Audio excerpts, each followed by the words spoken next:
এত সহজ পাটিসাপটা পিঠা বানানো রেসিপিটা না দেখলে বুঝতেই পারবেন না আপনারা। যে কখনো বানান নাই সেও এই রেসিপিটা ফলো করে এরকম পাটিসাপটা পিঠা সুন্দর বানাতে পারে। শিখাবো একদম দুনিয়ার সবচেয়ে সহজ পদ্ধতিতে কিভাবে পাটিসাপটা পিঠা বানানো যায়। আমার কাছে মনে হয় যে পিঠার মধ্যে হয়তো পাটিসাপটা পিঠা বানানোটাই সবচেয়ে ইজি। তো এখানে আমি 3.5 কেজি দুধ নিয়েছি। তো এই দুধটা এখন ঘন করে জাল করে নেব। এটা পাটিসাপটার ভিতরে খিরসা পাটিসাপটা হবে, পিঠটা তৈরি করার জন্য 3.5 কেজি দুধ নিয়েছি। তো আমি চিনিটা এখন দিয়ে দিব। আপনারা যে যতটুকু মিষ্টি খান ওই আন্দাজে দিবেন। তো আমি এখানে 1/2 কেজি থেকে একটু বেশি চিনি দেব।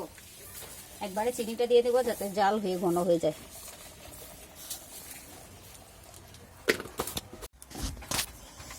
দুধগুলা জাল হইতে শুরু করতেছে আর কমতে শুরু করতেছে, আর কালারটাও কিন্তু পরিবর্তন হইতেছে। তো দুপুরে খাওয়া দাওয়া করতে চলে গেছিলাম, দুধ চুলার মধ্যে বসায় জাল কইরা। তো এখন দুধটা কোন পর্যায়ে আছে দেখার জন্য পাকের ঘরে আসলাম, দেখি দুধটা কোন পর্যায়ে আছে।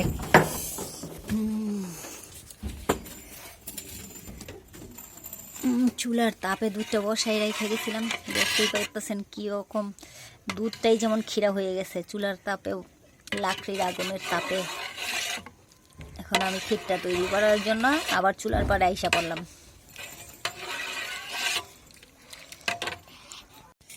এখানে পোলার চাল ভিজায় রাখছি, এটা যার যার পরিমাপ বুঝে দিবেন। আমি 100 গ্রামের থেকে কিছুটা বেশি হবে ওই পরিমাণে চাল নিয়েছি। এটা এখন ব্লেন্ডারে ব্লেন্ড করে নেব।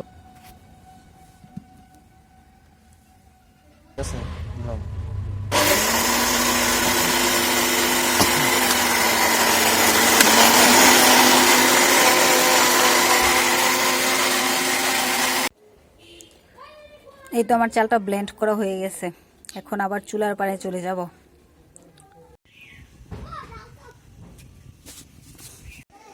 তো দেখতেই পাইতেছেন দুধটা কিন্তু জাল হয়ে অনেক ঘন হয়ে এসেছে, আর দুধের কালারটাও কিন্তু অনেক পরিবর্তন হয়ে গেছে। এখন আমি এই যে চালের মিশ্রণটা যেটা তৈরি করছিলাম এটা ঢেলে দিব।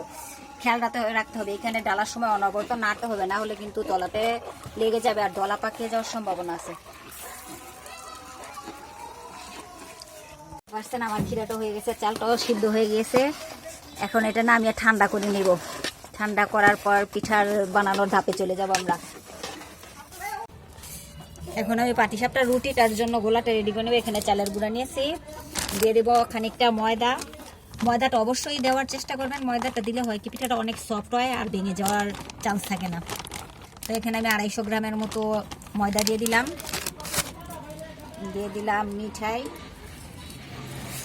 মিঠাইগুলো আমি কেটে নিয়েছি যাতে তাড়াতাড়ি গুলে যায়। আর এখন দিয়ে দিব নর্মাল পানি। গোলাটা ভালোভাবে মিঠাইগুলো মিক্স করে গোলাটা তৈরি করে নেব, আর একটু সামান্য পরিমাণের লবণ।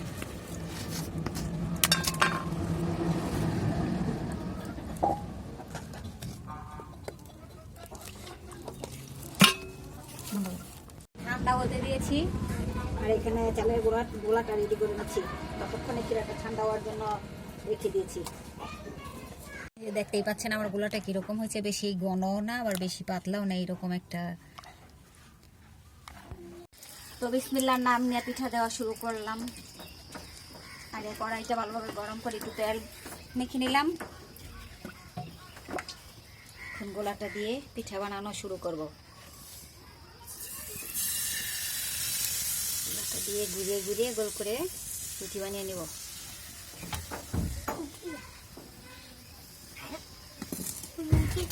রেখে দেব।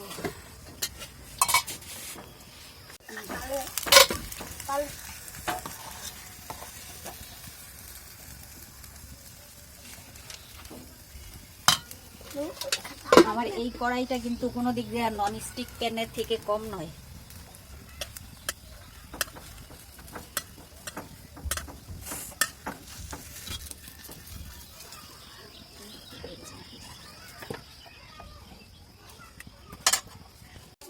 তো এক এক করে আমি অনেকগুলো পিঠা বানিয়ে ফেলছি, আর সন্ধ্যা প্রায় হয়ে এসেছে। আমার পিঠা বানাতে বানাতে প্রায় সন্ধ্যা হয়ে গিয়েছে।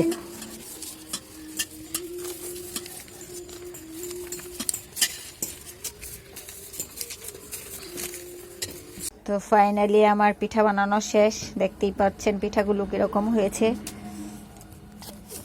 দেখুন কিরকম ক্ষীরে ভরপুর, আপনাদের দেখাই ভিতরের ক্ষীরটা কিরকম হয়েছে। দেখুন দেখতে কিন্তু অনেক লোভনীয় হয়েছে। গুড্ডু সোনাটা খুব মজা করে খাচ্ছে। কিরকম হয়েছে পিঠা? অনেক টেস্টি হয়েছে। তোমার এই পিঠা পছন্দ?